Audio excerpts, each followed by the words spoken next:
This Peace Cafe of March 26, 2010, is all about transforming realities.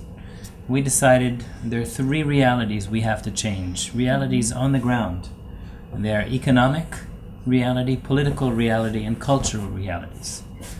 Maybe we should just mention that the format of Peace Cafe is that we have a big room with tables scattered around. So that's what the Peace Cafe is all about, and now let's talk about some questions. Every table, it will have a topic of discussion. We have topics we're going to hand out in a few moments, and every table really has questions, and these are the questions we want to talk about in a conversation. We have 20 minutes for every conversation. And then the group discuss questions. So we created the question that were on the table.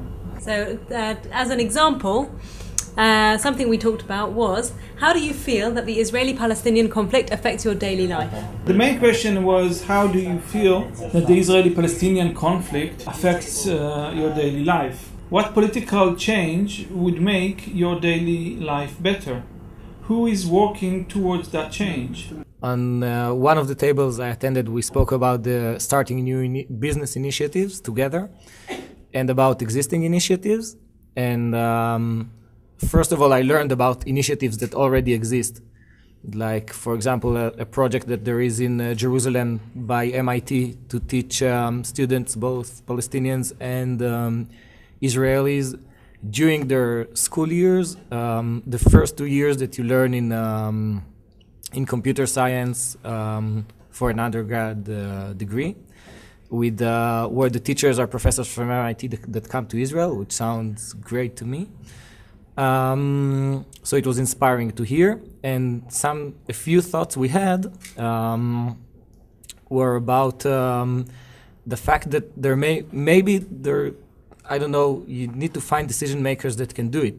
But if you could have a fund that will be it will be funded by international, by countries that have interest in promoting peace in the Middle East.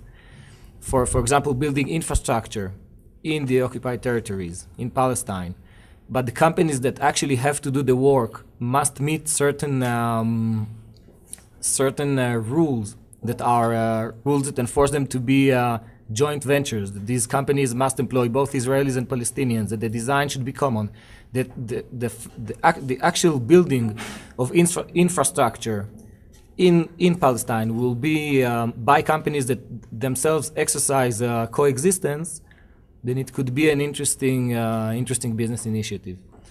And it will definitely create a lot of opportunity for interaction between Israelis and Palestinians, which, in my personal opinion, is one of the things that we lack here. So that's one thing we thought of. Thank you.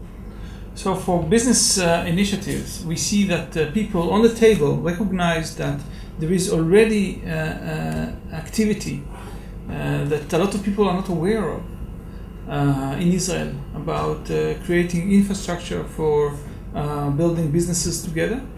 And there was thinking of how we integrate goals into it. So it will not be only for business purposes, it will also serve our coexistence goal, how we can do this kind of businesses together, sharing the wealth and sharing the responsibility to create those businesses. Actually, that was an answer. What we hear, that was an answer for one of the questions: how can we create economic events or economic projects? And as we see, like, the need that exists in the society, it comes on the table directly, even before peace. So, like, there is a need between the people. One of the things that came up from the peace cafes and from people that they only met through MEPEACE, they did create a network that we call it Natural Peace Tours. It's one of the projects that one of the work that we bring Palestinians from all over the West Bank, and we bring them to inside Israel to visit Israel, which is a tourism that it has no peace in it. It's a tourism where people can meet with other people, where people can face and deal with other culture, other language, and at the same time that we can have fun. At the same time, this business gives profit to the Palestinian side because there's a lot of representative, a lot of guys that they work from the Palestinian side to get these people to the Israeli side, and there's Israeli people are working on this, so it's a network that people from each side are working together.